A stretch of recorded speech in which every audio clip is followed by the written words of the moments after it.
92% মুসলমানদের এই দেশে একজন ইমামের উপরে এ ধরনের হামলা এটা মেনেই নেওয়া যায় না।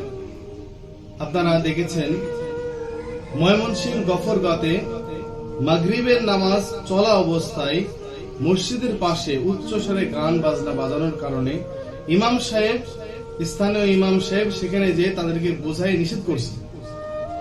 আর এই নিষেধ করার কারণে সেই ইমাম সাহেবকে রড দিয়ে পিটিয়ে শেষ পর্যন্ত মোটা রড দিয়ে তার চোখে আঘাত করে তার চোখ উপরে নেওয়ার চেষ্টা করছে, চোখটা নষ্ট করে দিয়েছে। জায়গায় আমরা বাস করছি, একবার চিন্তা করুন।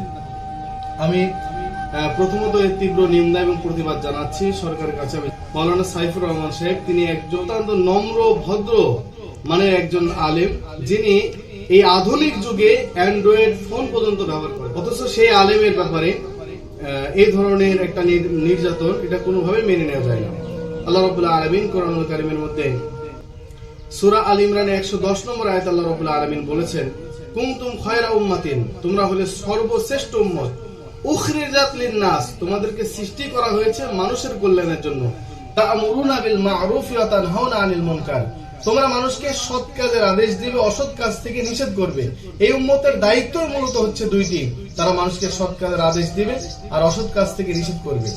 নবী সাল্লাল্লাহু আলাইহি ওয়াসাল্লামের অসংখ্য হাদিসের মধ্যে থেকে জানা যায়, সহিহ মুসলিমের 49 নম্বর হাদিস, নবী সাল্লাল্লাহু আলাইহি ওয়াসাল্লাম বলেছেন, মান রাআ মিনকুম মুনকারান, তোমাদের মধ্যে যদি কেউ অন্যায় কাজ হতে দেখে, ফাল ইউগাইয়ির বিয়াদিহি, তাহলে হাত দ্বারা সেটা প্রতিহত করো, হাত দ্বারা সেটা বাধা দাও। ফাইল্লা বিস্তারিফা বিলিসানিহি, যদি হাত দ্বারা সেটা বাধা দিতে না পারো তাহলে জবান দিয়ে সেটা প্রতিবাদ করো। ফাইল্লা বিস্তারিফা বিকলবিহি, জবান দিয়ে যদি না পারো তাহলে অন্তপক্ষে মুমিন হিসাবে অন্তরে অন্তরে ঘৃণা করো। ওয়াজালিকা দাওফুল ঈমান, এটা হচ্ছে ঈমানের সর্বনিম্ন স্তর। সম্মানিত দর্শক, সকলকে বলবো, আসুন নিজের জায়গা থেকে একজন আলেমের পক্ষে, একজন ইমামের পক্ষে, একজন মাদ্রাসা শিক্ষকের পক্ষে আওয়াজ তুলুন।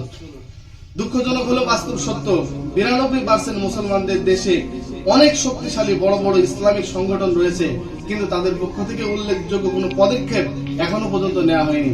হেফাজত ইসলাম বাংলাদেশ, বেফাকুল মাদারিসুল আরাবিয়া বাংলাদেশ, জামাত ইসলামী, ইসলামী আন্দোলন বাংলাদেশ, খেলাফত মজলিসের নেতৃবৃন্দ, এখনো উল্লেখযোগ্য কোনো পদক্ষেপ নেওয়া হয়নি। এই আমাদের যে সংগঠনগুলি, এগুলো উল্লেখযোগ্য পদক্ষেপ না নেওয়ার কারণে আজকে বামপন্থীরা এরকম স্পর্ধা পাচ্ছে। তাই আমি আমাদের মুরব্বীদের, বড়দেরকে আমি উদাত্ত আহ্বান জানাবো, আসুন দেশের সর্বস্তরে মুসলমানের ঈমান আমল রক্ষা করার জন্য জোরদার আন্দোলন গড়ে তুলুন। একজন নির্ভয় ইমামের যে ব্যাপারে যে ঘটনাটা ঘটছে, এই ব্যাপারে আপনারা সকলে আওয়াজ তুলুন, তিনি যেন এর উপযুক্ত বিচার তিনি যেন পান। শব্দে বাজছিল মাইক, আর এতে প্রতিবাদ করেছিলেন গফরগাঁওয়ের পুকুরিয়া হুদা মহিউস সুন্নাহ মাদ্রাসার শিক্ষক মাওলানা ইউসুফ আলী। আর এতে ক্ষিপ্ত হয়ে তার উপর হামলা চালায় স্থানীয় সাইফুর রহমান ঢালি। লোহার রড দিয়ে পিটিয়ে তার একটি চোখ উপড়ে ফেলার চেষ্টা করা হয়। পরে গুরুতর আহত অবস্থায় তাকে উদ্ধার করে ময়মনসিংহ মেডিকেল কলেজ হাসপাতালে ভর্তি করা হয়।